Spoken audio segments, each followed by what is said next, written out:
Ser estudante é pensar no amanhã, é despertar para um mundo melhor, é pensar num futuro promissor e sentir na alma a vontade de vencer, enriquecendo-se de verdadeiros conhecimentos.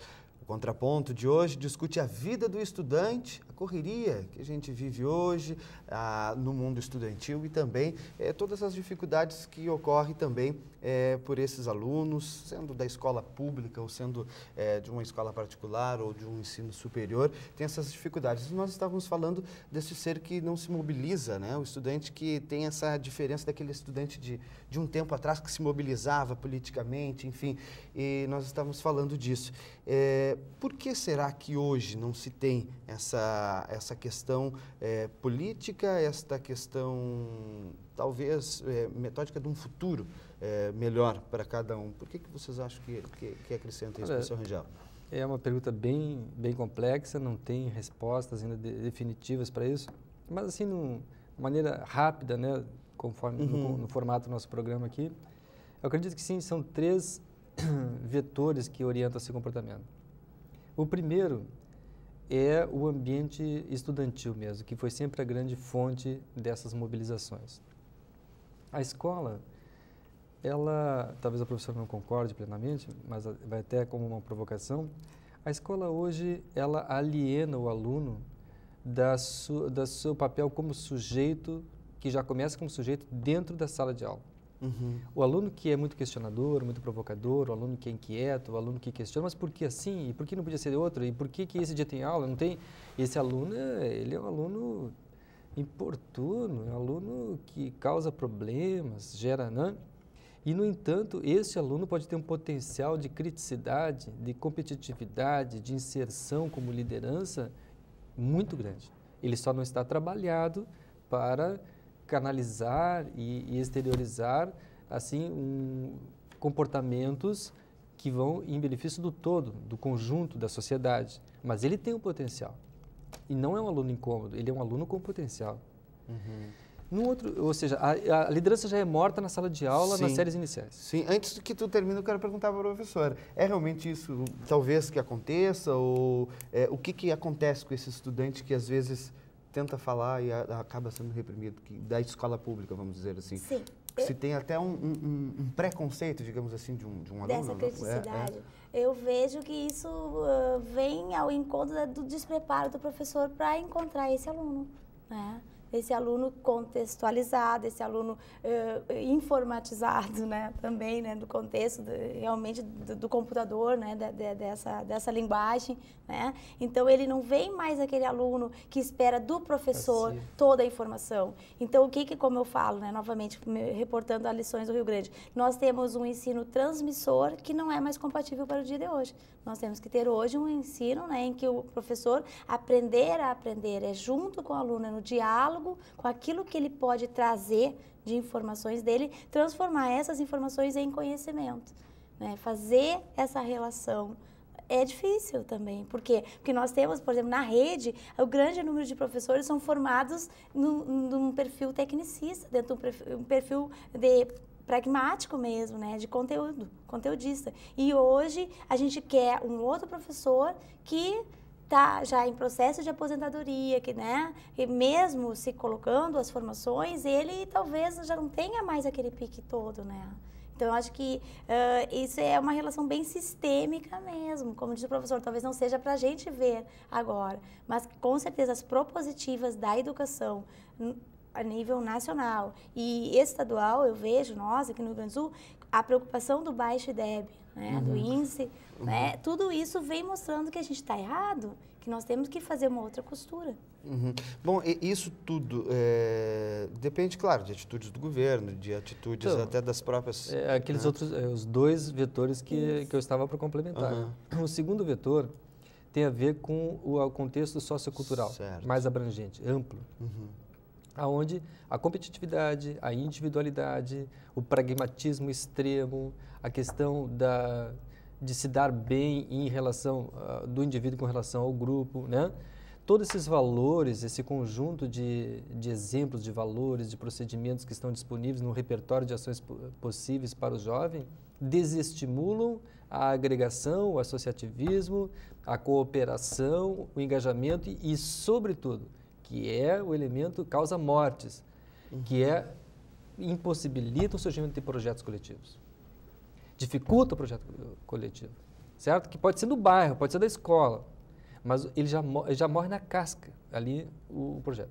E, por fim, o último vetor tem a ver com as nossas instituições políticas. Ou seja, quando você tem um modelo político democrático, muito mais avançado que nas décadas anteriores, em termos de transparência por conta da imprensa, transparência de responsabilidade política e social, não há dúvida que estamos muito melhor. Mas são instituições políticas arcaicas, pesadas, corporativistas, né? São clientelistas, patrimonialistas, todos esses istas, na verdade, é uma carga histórica, cultural que se arrasta há séculos no Brasil. Ou seja, avançou tecnologicamente, mas não avançou... O discurso avançou sim. a tecnologia, avançou o contexto, a conjuntura, né? Mas o comportamento arraigado de uma elite patrimonialista, uma elite que se agarra ao poder e torna a coisa pública como se fosse coisa própria, e isso em meias, em esses escândalos vexatórios, vão minando a capacidade de indignação da população em geral e do jovem. Mas é do jovem que mais nos frustra, porque o velho, o homem mais maduro, a mulher mais madura, já está calejado, né? Já viu de tudo. Sim. Mas o jovem não se indignar, ou seja, esse amortecimento da capacidade de indignação na juventude, isso realmente é uma coisa que o programa de hoje e tantas outras iniciativas como a do Estado tem que combater diuturnamente. O nosso jovem tem que resgatar a capacidade de indignação e tem que resgatar a sua capacidade de criar projetos coletivos e lutar por esses projetos coletivos. Para a gente encerrar aqui, eu gostaria de perguntar para o professor Aidê, professor Carlos Rangel, a respeito aí do que seria a cara do aluno, assim, que seria, vamos dizer, entre aspas, né? Porque eu acho que não seria o termo correto, o ideal. O que seria o aluno ideal, o estudante ideal, num dia que nós estamos próximos aqui, inclusive do dia do próprio estudante, e pedir para vocês deixarem uma mensagem também para esses estudantes que estão por aí. Bom, indo na linha do professor Rangel, né, eu penso que é bem assim, ó, esse aluno participativo, né, que se sinta, que tenha desejo da escola, né? E daí eu quero ser bem otimista, né? Não tão utópica, mas otimista mesmo, no sentido que já temos algumas possibilidades, né? Quando a gente tem o protagonismo dentro, que hoje, nas áreas de vulnerabilidade social, onde a gente pensa que estão os nossos maiores problemas, mas eu penso que é os problemas de toda a realidade, de toda a realidade, independente do seu contexto, da sua classe. Mas ali já temos propositivas em que a escola aberta, aos sábados e domingos, onde o aluno pode adentrar, fazer o processo de socialização, fazer escolhas pelas aprendizagens, pelos saberes que ele quer fazer, né? Propor saberes, né? Como eles fazem a oficina de rap, eles fazem a oficina de dança, quer dizer, são conhecimentos deles, do senso comum, que a gente pensa que deverão ter ainda depois uma perspectiva epistemológica, né? de inserção de professores, de novas intervenções, mas já é um começo. Esse aluno sentir que o ambiente escolar é dele, que há uma democratização do espaço público para ele, para aquela comunidade, que então... Aí a caminhada é fazer com que essas pessoas se apropriem desse espaço, que tenham realmente perspectivas também, não só de estar naquele espaço, né, mas de fazer daquele espaço um projeto de vida, né, e que façam redes, conexões, teias com outros espaços, para que isso seja um modelo, talvez, não um modelo de jovem, porque a gente não acredita em modelos, mas uma perspectiva. Né? Uma perspectiva disso aí, professor Rangel. Sim, como já tinha dito, eu sou pai, né, de estudante, tenho estudante em casa. E, assim, o meu grande sonho é que o estudante, ao invés de perguntar assim, para que serve isso para o meu futuro, né, quando está dentro da escola, ele se pergunte assim, não, mas qual é a escola que eu quero no meu futuro? É uma pergunta, é uma diferença sutil de pergunta, mas faz toda a diferença, porque... Se aquela escola não é a escola que ele quer no futuro, né, ele não quer ver aquilo no seu dia seguinte, no ano seguinte, ele vai procurar pessoas que pensam como ele, vai forçar, criar um clima e aí todo o sistema terá que dar ouvido ao objeto, à função da escola é o aluno é o coração da escola, não é o professor, né?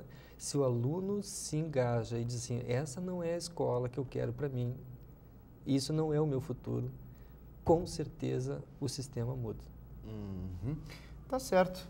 Professor Aidê, professor Rangel, gostaria de agradecer a presença de vocês aí, bem interessante esse assunto, o estudante, o mundo político, a correria que se vive no mundo de hoje, que às vezes acaba, né, se esquecendo de muita coisa, que os próprios estudantes acabam, né. Obrigado pela participação de vocês. Obrigada. Obrigado. Tá certo. A vida do estudante. Esse foi o tema de hoje do Contraponto. Tivemos a participação da professora Aidê, também do professor Rangel. Dia 11 de agosto é Dia do Estudante. Parabéns a todos. Hoje a gente vai ficando por aqui. A gente volta na próxima oportunidade. Um abraço. Tchau.